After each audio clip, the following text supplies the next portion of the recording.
Alright, so who had Fierce Delicious sending Eureka home in a lip sync on your bingo card? Not me.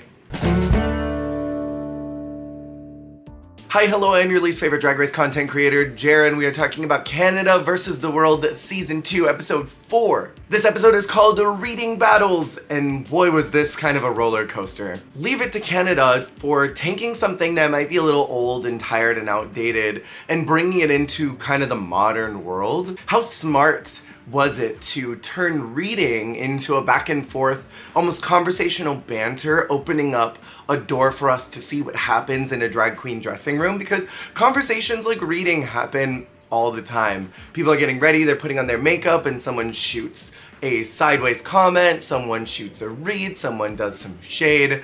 Everybody laughs, everyone has a good time. Reading is something that comes from a place of love and care. It's not something that comes from being mean. A lot of people on the internet think that shade is supposed to be, well, you're ugly and blah, blah, blah. Where shade and reading are really about telling someone something that they already know about themselves, something that maybe even they've talked about, and trying to be funny about it. For queer people, we sort of use it as an armor to make ourselves stronger. Because if we can take a joke about something that we might be sensitive about or aware of, it makes us even better people, because then nobody can really hurt us if our friends can't even hurt us. And it's not even about trying to poke somebody where it hurts, it's really just about trying to sharpen them in something that they are already fully aware of. It's kind of a free-for-all for the girls to talk about the two different ways that your eyes look. The mini challenge was a lip sync off, and I thought it was gonna be that thing, I think in season 16, where they had to dunk their head in the water and they filmed them from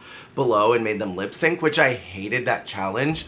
So glad it wasn't ruining their drag. I think 15-minute drag is despicable, evil, and malicious. But they threw a bunch of crap at them, like party supplies and blow-up dolls, and made them lip sync, and Fierce absolutely killed it for me. Glad she finally won something on the episode that she really tried to turn things around. And then the girls have to do a maxi challenge of the reading battle. So because Fierce won the mini, she gets to choose who she wants to go against, and she picked Lemon, which I think was a horrid decision. I would have personally gone against either Alexis or Eureka. Those are the two that I would have gone for.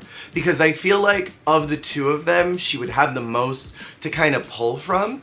Fierce wasn't on the same season as Lemon. Yeah, they're both Canadians, but that doesn't necessarily mean that they've got a lot to work on. Fierce and Eureka have become friends over the competition. Alexis Mateo has a huge public record of works that you could banter off of, including all of her time on season 3. You could shade all of that run. Her time being in the bottom, Bam being overused, Miss Vanjie being better than her. You could literally do so many things with Alexis Mateo or with Eureka. I don't know if Lemon was a good choice. Plus, Lemon is very, very smart and quick. As someone who writes raps, she's gotta be fast on her feet.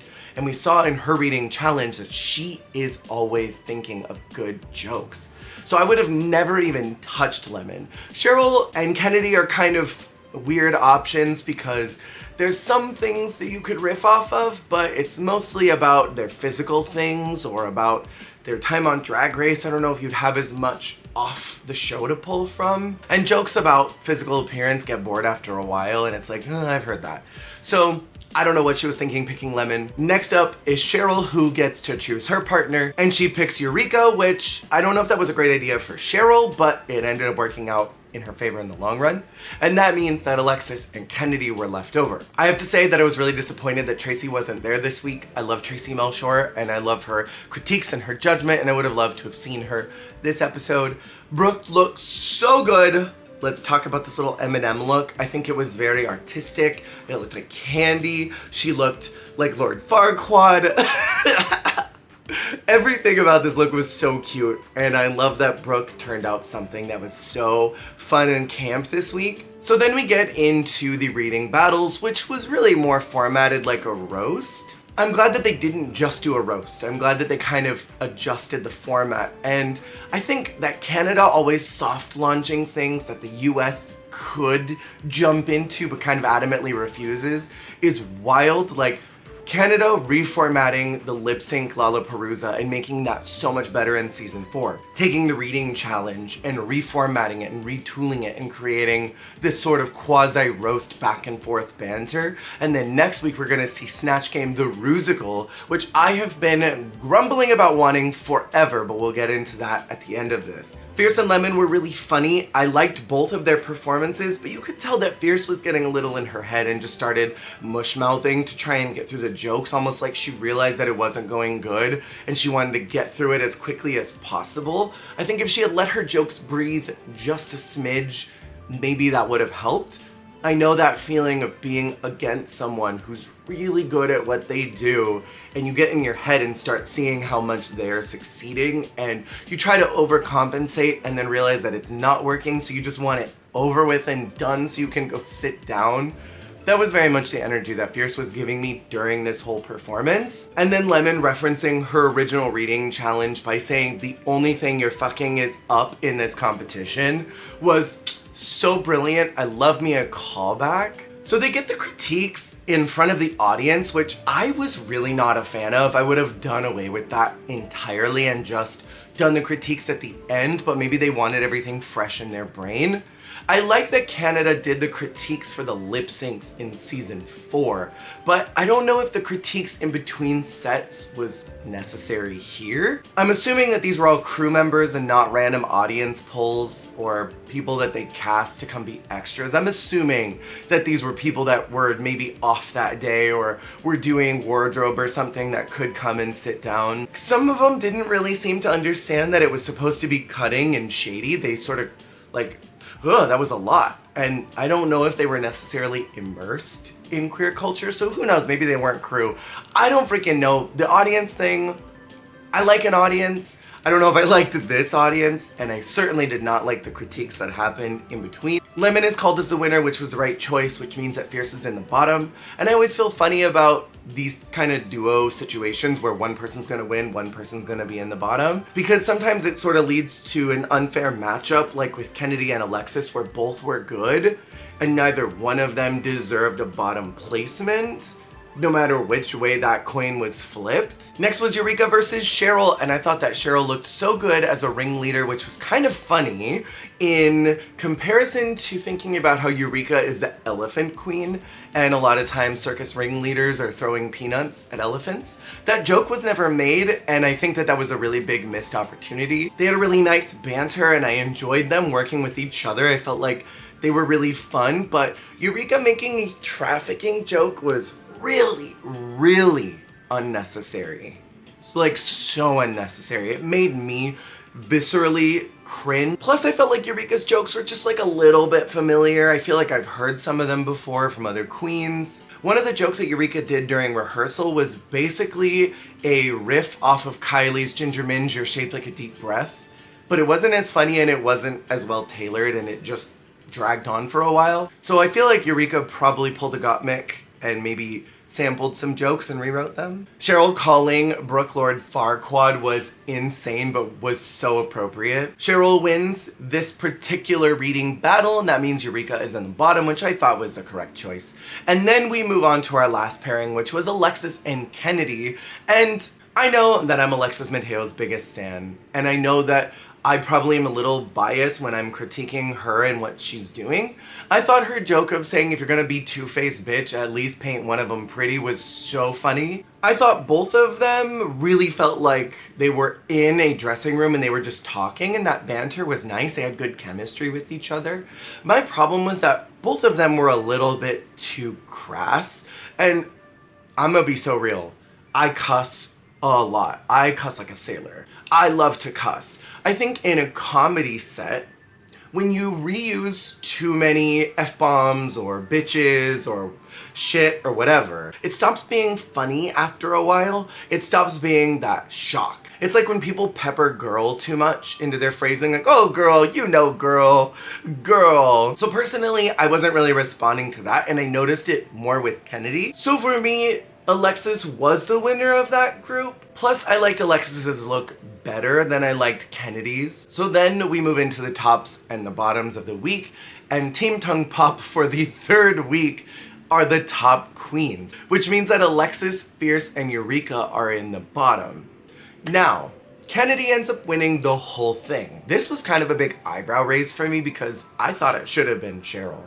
I thought she was the funniest one, I thought she was the most engaging, I thought her look was the best, and I thought her jokes felt the most fresh. Plus, Kennedy already has a win, and it would have been really nice to see all of Team Tongue Pop having wins. I think, though, if Cheryl won, I think there would be a possibility that she would save her scene partner, Eureka. And I don't think that they wanted to get rid of Fierce right away, because I feel like Alexis would do pretty good in this lip sync. While Fierce was really good, I feel like production might lean more on the side of favoring Alexis getting Fierce out. And so I feel like they wanted to save Alexis because if the possibility that Fierce sent her home, they would lose out on great TV and they can't rely on Eureka to give them everything because Alexis has been giving confessional tea all season. And I don't think they want to risk losing that at all. So I feel like Kennedy won specifically because she would probably save Alexis. And that's exactly what happened. We got Hush Hush by the Pussycat Dolls, and I cannot believe that the US season has never done this song. It is so good. It is C-U-N-T down. And Fierce doing back bends, slow bends, and lip syncing with her whole body was not what I was expecting.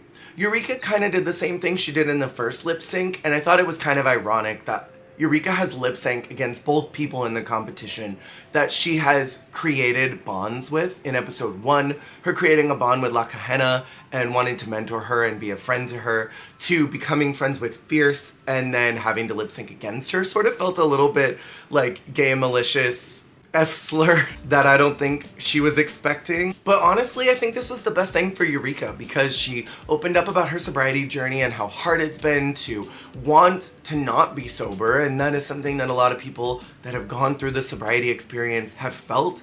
For the amount of queens that we've had on Drag Race to not really address sobriety to this level since Fame and Katya talking about it in season 7, it's kind of crazy that it's been this many years for someone to really dive in and talk about how hard of a situation that is in the main episode. We've had sobriety conversations in Untucked, but not really in the main episode. So I was glad that that got aired because I think there's a lot of people that can identify with that and really respond to that conversation. And I think this was the best thing for her. Her saying, I realized I don't want to compete. I want to live my life. I want to just move forward and be sober and be me. I thought that was really beautiful. And in the least shady way possible, this was the first time that I've really loved what I was seeing coming out of Eureka. I feel like for years, Eureka sort of put on this persona for television.